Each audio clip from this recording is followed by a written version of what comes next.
Welcome back to ASD, A New Perspective, the podcast show where we help you understand what is going on in the mind of your child.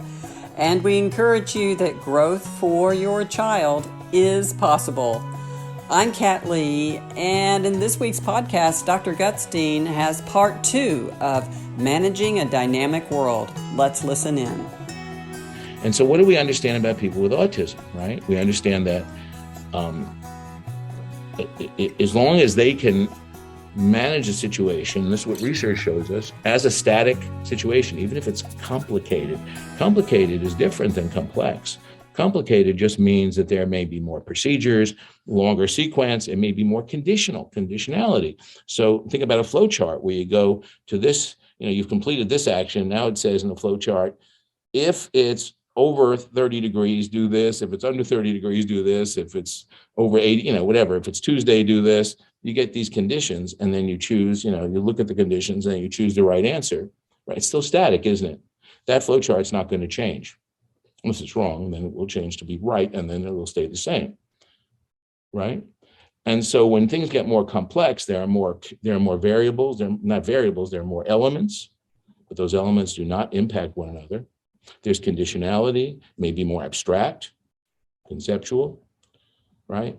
But ultimately, the goal is to find the right way to approach it, the right way to do it. And once you've got it, you do it and you replicate it,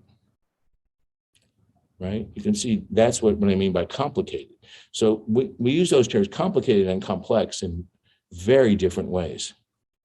Complicated is just making it more difficult to do this static, right? To manage a static task or situation. Complexity is when it's more difficult to understand, manage, whatever, a dynamic situation. Okay? And, and by the way, that's not always easy to understand or to see, because things that start out as static can become rapidly experienced as dynamic. I'll give you one example. I have millions in my life. I do the washing in my house. Believe it or not, I do the laundry in our family. And hopefully, I like to think of it as a static activity. I've made it a little more, it's a little more complicated because I've learned about bleach and colors and things like that and stains and things. But I have a float. You can do it with a flow chart, right? Of how to do it, how much laundry to put in, blah, blah, blah. That goes on. I just do it. And I think about other things. I put my headphones on while I'm doing it, listen to audiobooks, whatever. And then one time I go in there and I start the washing machine. Within 30 seconds, it just shuts down. It shuts down. So I go to the troubleshooting guide and, it tells me to do a couple of things I do, and it's completely useless. And then I go online. I talk to someone who can't speak English, really, and I can't make any sense. They tell me to just, turn off all the power in my house and turn it back on. So I do that, and it does nothing. And then they say, well, we don't know what else to do, blah, blah, blah, basically. And I'm sitting there saying, I can't do my laundry anymore. That's great. What am I going to do? And eventually I figured out that, I had to plug it was something about the plug. I thought about it and I figured I just randomly tried plugging it into other plugs and it worked better. But then I found out that all the noises it makes, like to tell me when it's starting and stopping and to alert me, those turned off. And I just gave up. I'm not going to bother. Anyway, that happens all the time, right? You're doing some kind of simple thing, you're filling out a form, you're doing your dishes, whatever, and then suddenly it's not working anymore, or suddenly things aren't the way you expected. And guess what? Now you have to apply a whole different way of looking at the world, right? A whole different orientation, a whole different way of processing things, right? You're dealing with things like sufficiency now. Is it good enough, right? Do I care if I have to plug it into another plug or not? What's the difference? Should I repair the thing? There's just so many things that come on. Should I live with it? Et cetera, et cetera, et cetera. There's all these things that are middle grounds, that are messy, that now come into play. And you're not just doing the laundry. And then eventually you just do the laundry again too. But then you got a new situation that'll occur. Because the other thing is, we encounter novel situations all the time. Things are a little bit different. You're filling out a form and you get to a static way to fill out forms. Then you get to this one form and it's different. You can't do it the same way, or I was building little furniture things, and I found, the instruction manuals, each one's different, and I can't really do it the same way. And there's too much dynamic variability that gets into the world, into the real world. And if you want to understand why adults with autism are basically unemployed, about 90%, or underemployed, despite their education, why they are not living independently. And that's one of the things that really puzzles people. These people with college degrees, some of them, and they have IQs above 100, whatever, and they're not able to have to live with their parents. Now, I'm not talking about during the pandemic or because of, things. They're just not able to function on their own. And it's not because of the static elements. They know how to pay bills. They know how to do, they can use a spreadsheet. They can, blah, blah, blah, blah, blah, do all those things. But things just become dynamic without knowing, all the time, every day. And that's where things break down for them, because they don't have that background, do they? When the variability starts to get in, and especially when there's what we call emergence. And I haven't talked about emergence yet, right? Which is that even in dynamic systems, and this is really a key element, usually the variations are within a range, but occasionally things happen, and usually there's an interaction of things, or something's been building up, and there's a change that is a variation outside of the expected range. It's something that's surprising and dramatic. You hit a tipping point, right?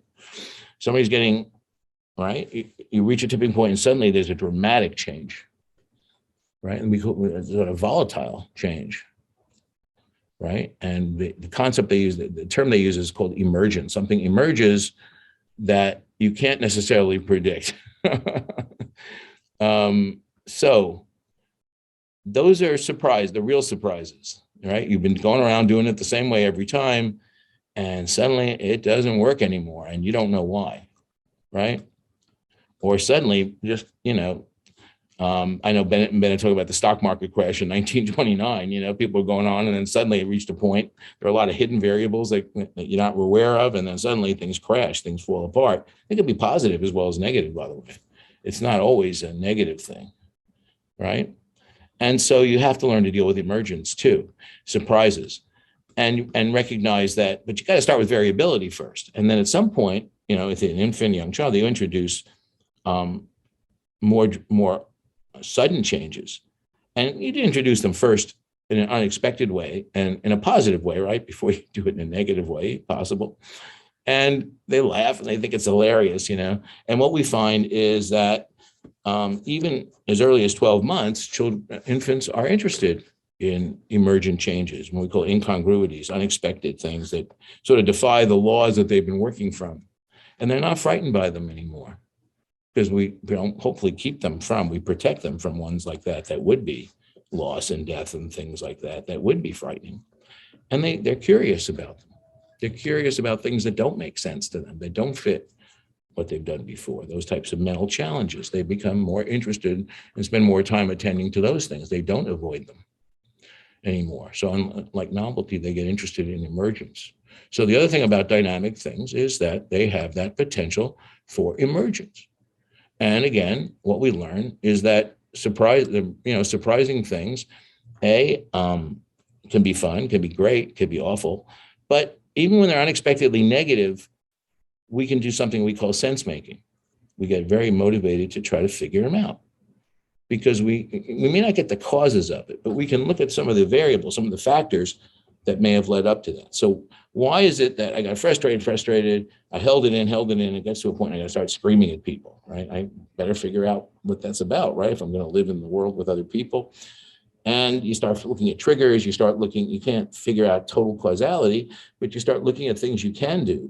And you start looking at how it feels when you're approaching that threshold or that tipping point, so that you can take actions before it's too late, right? So even though you can't make it static, you can learn about the variability. You can learn that there is some kind of a trend, which is a dynamic term, a trend, a movement or a movement towards something. And that if you can catch it at a certain point, you can actually influence it, right? Not perfectly, but you can most of the time, right? So that's the issue of volatility. Right? Of course, you learn, if you're going to live in a dynamic world, you have to learn with partial predictability. And we've just talked about living in partial predictability. It's not unpredictability. Don't use that term, because unpredictability is chaos, randomness. In a dynamic world, you have partial predictability, right? You know that there's going to be continuity between situations. You can develop knowledge. See, without predictability, you can't have any knowledge. If I can't predict anything about what's going to happen, what am I going to learn? How am I going to learn from my experience at all? Develop any knowledge about my world and myself in the world, right? So experientially, you get no knowledge. So what the knowledge we're interested in is what are continuities we can expect, and what do we expect about the variability, and how we're going to manage it, how we're going to engage with it, right? So dynamic knowledge is what's telling us about that. It's telling us about how to thrive in a world with partial predictability, right? But it also means we get used to living in a world of uncertainty. We don't see that as bad, right? We desire, in fact, sometimes to increase it. We don't like the solutions we have or the decisional options we have. We look for all other perspectives. We look for other ways of approaching something, right? We also know that things are going to be varying as we engage with them. So we work on a goal. We might make a plan, but we know that that plan is the first draft, that there's going to be variability that we can't predict, and potentially emergent things that happen. And so we know it's a first draft. It's just a frame. The goal is a frame that we're going to be modifying and adapting and filling in as we go along, as we engage. We know that information, that not important information about what we're doing, emerges out of the process, right? So we never get to say, okay, this is exactly the plan. We're going to follow it exactly. No, not if we're in a dynamic world. Okay. All right. So let me move out of that for a second. Let me close this off for a second. And let me open this up then. We have a few minutes open. I hope this has been helpful. Open this up to any questions or thoughts you have about this. By the way, if you think about it, and if you want to wait in the next webinar, I can talk to you about how we introduce that. The essence of RDI is that we're introducing simple, dynamic, right, functioning to children with autism, right? Remember, children, what we see from the research, and I think the research, let me say one thing, the research really supports this, is that in the first year, when you look at infants, future ASD infants who go on to be diagnosed, what you're seeing is that they're very passive in social engagement. They're not initiating engagement. And then, of course, you see they don't initiate joint attention, which is a way of obtaining meaning from the world, right? From other people. And so what we figure out is that something that happens neurologically and possibly genetically is that for various different genetic combinations, these are infants who are born with more difficulty recognizing continuity amidst dynamic variability. And guess what? Where does most of the dynamic variability in an infant's world come from? Actually, all of it comes from people, other people, not objects, but people. And so infants are in a real bind because they get attached. We know that most kids with autism get attached. They feel that emotional attachment. They feel the need for parents instrumentally, obviously, to supply safety and security and food and all that stuff. So there's this positive approach. But what they see is that those people who are trying to guide them and interact with them are creating what they feel is chaos in their lives. So they're in a bind, or you can see the conflict acting out in so many different ways with young children with autism, right? And so the attraction towards people, and then the sense that when these people won't stop being variable. They can't help it, right? With their faces, their voices, their actions. Maybe I can, and some kids say, maybe I can control them, so they always do the same thing at the same time. Some parents wind up doing that, right? But maybe I just avoid them. Maybe right? But it's a real problem. It's a real conflict. You see a lot of engagement and avoidance, right? And the problem is with parents' role is to increase that, is to establish, to teach them about the world, right? Thanks for joining us for ASD, A New Perspective, a podcast show where we help you understand the mind of your child. And we always encourage you that growth for your child is possible. I'm Kat Lee. See you next time.